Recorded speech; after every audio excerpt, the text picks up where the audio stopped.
boas tardes. Un ano máis volve Arte Nadal, unha feira na que están presentes os oficios tradicionais galegos e tamén outros artesáns.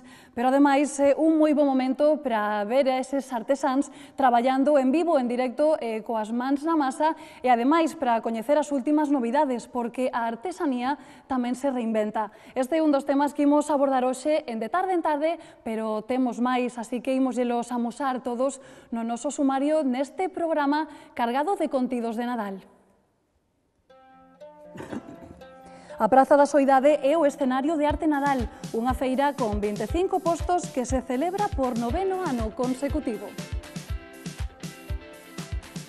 Regalar saúde, beleza ou relaxación é orixinal e moi satisfactorio, pero que o recibe pódese facer cos cheques da Clínica Iubaris.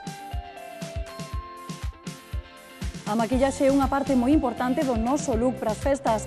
Coñecemos as tendencias deste ano e unha profesional maquillará a unha modelo en directo. O vestido ou o traxe tamén son determinantes nestas datas. Que cores e texturas se van levar este ano? Unhas dúbidas que nos resolverá o personal shopper Guillermo Fajardo. Me fui é a curta que Cool Films rodou o pasado domingo en Lugo, onde estaban con nós o seu produtor e unha das actrices e hoxe amosámoslles as imaxes da rodaxe. O Nadal trae con el os encontros ou reencontros familiares, pero o que debería ser unha festa ás veces remata con discusións. Saberemos como evitalo con Trinidad Cole en Sentirse Ben. Comezamos xa falándoles de artesanía. A Arte Nadal convértese nun escaparate de luxo para os artesáns lucenses e galegos.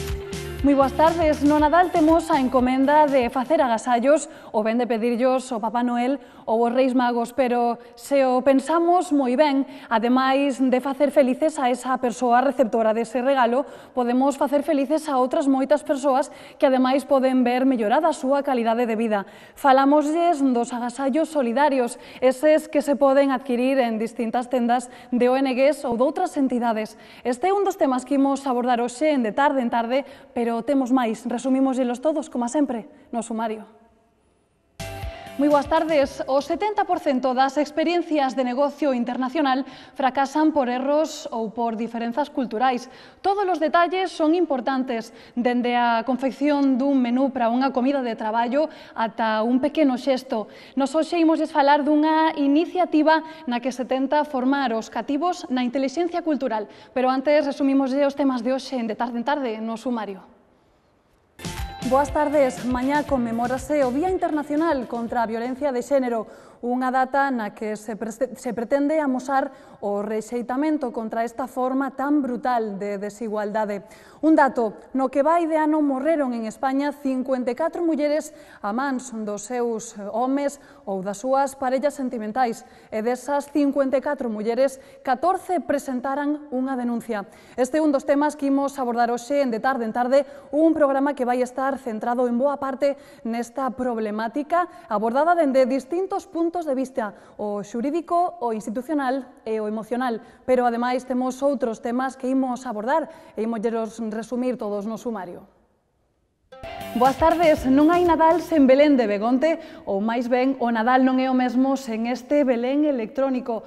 150 son as pezas que o compoñen e delas 50 son articuladas, teñen movimento. Iso si, todas representan personaxes, traballos e profesións daquela época, iso si, respetando os ciclos do día, da noite e das estacións. Un Belén que se pode visitar dende o pasado sábado e que poden aproveitar precisamente nestes días da Ponte da Constitución para pasar a velo.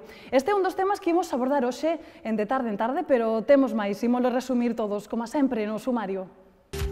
Moi boas tardes. Viron onte o debate entre Alfredo Pérez Rubalcaba e Mariano Rajoy? Pois é así, saiban que están no grupo de persoas, nese grupo de 12 millóns de persoas que estiveron moi pendentes dese cara a cara. Un debate que, dende logo, non foi o máis visto da historia, pero sí que nos deixa cifras como que máis do 50% das persoas que estaban vendo a televisión nese momento estaban seguindo ese debate. As redes sociais botaron fume e o gañador, segundo os sondeos, planteos dese debate foi o líder dos populares, Mariano Rajoy, aínda que por unha escasa marxe. Pero nos hoxe queremos ir máis alá e queremos coñecer a opinión dos lucenses, a opinión desas persoas que están máis próximas a nós. Por iso sacamos as cámaras de tarde en tarde para pedirlles aos lucenses que valoren o debate. Vexan. Moi boas tardes, estamos case no ecuador da campaña. Queda pouco máis dunha semana para que remate e se celebren esas eleccións xerais.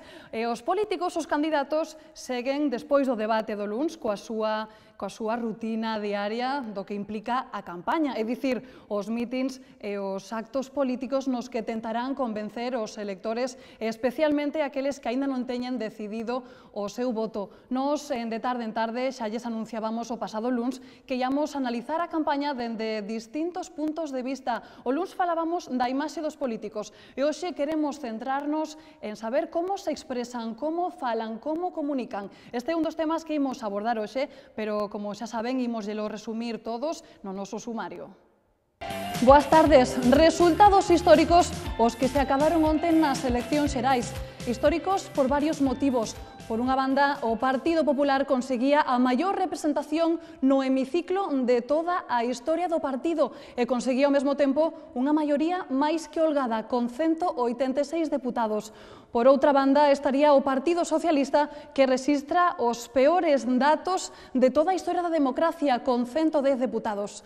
En canto a Galicia, ademais dos representantes que conseguiría o Partido Popular e o Partido Socialista, cabe destacar que o Bloque Nacionalista Galego mantén os 2 deputados que xa tiña na última legislatura, deputados conseguidos nas provincias da Coruña e de Pontevedra. En canto á provincia de Lugo, cabe destacar 2 casos especiais, os dos concellos de Negueira de Muñiz e de Pedrafita do Cebreiro. Neses 2 concellos son os únicos que conseguen frear o avance do Partido Popular e nos que os socialistas conseguen máis porcentaxe de votos que os populares. Este é, a grosso modo, un pequeno resumo desta noite electoral, do escrutinio e dos resultados das eleccións. Pero este tema abordarémolo con máis amplitude dentro dun anaco, pero antes, xa saben, como sempre, ofrecémoslles os temas de hoxe en De Tarde en Tarde, no sumario. Boas tardes. A muralla de Lugo define, identifica e enriquece a cidade. A fortificación mellor conservada da Península Ibérica está hoxe de aniversario. Cúmplense 11 anos da súa declaración como Patrimonio da Humanidade pola UNESCO. Por iso hoxe queremos coñecer máis sobre este xigante de pedra. Pero antes, como sempre, avanzamos esos temas que imos abordar en De Tarde en Tarde. Boas tardes. A educación no fogar é unha alternativa ao ensino regrado a que recurren moitas familias. Son os propios pais os que se encargan da educación dos seus fillos que non están escolarizados en ningún centro, nin público nin privado. Sobre este tema fondaremos hoxe da man de Marta. Ela é nai de 3 fillos e ocúpase directamente de formalos e de educalos. Pero, ademais deste tema, temos outros moitos que, como sempre, lles resumimos no sumario. Moi boas tardes. Das voluptuosas e estilizadas Barbies que se puxeron de moda nos anos 90, as Monster High, esas bonecas pálidas e esqueléticas, das chapas, os videoxogos. A sociedade vai evolucionando e con ela tamén os gustos dos cativos polos xogos e polos xoguetes, pero estes cambios foron para mellor? Non teñen algúns pequenos demasiados xoguetes? Estas son algunhas das preguntas que nos axudará a responder o noso primeiro convidado, pero antes coñezamos todos os temas de hoxe, de Tarde en Tarde. Boas tardes. Ao pasar pola Praza de Santa María, tanto os turistas como os visitantes, como vostedes mesmos, ben seguro que adoitan botar a mirada cara arriba para contemplar no seu esplendor a Catedral de Lugo, pero a partir de agora terán que acostumarse tamén a dirixir a mirada cara ao chan, porque del emerxe un vestixio romano de entre os séculos 3 e 4 despois de Cristo. Falámoslles da piscina romana que xa se pode contemplar a través dunha fiestra arqueolóxica. Este é un dos temas que imos abordar hoxe en De Tarde en Tarde, pero temos máis, xa saben, imoslelos resumir, como sempre, no sumario. Moi boas tardes, acaban de escoitar a 3 alumnos e un profesor da Escola de Música Cantarela interpretando unha composición de Vivaldi. Que boa maneira de comezar este de tarde en tarde con ritmo e con música nun día especialmente alegre para aquelas persoas que resultaran agraciadas con algún premio pequeno ou grande dese premio da Lotería Nacional Especial do Nadal.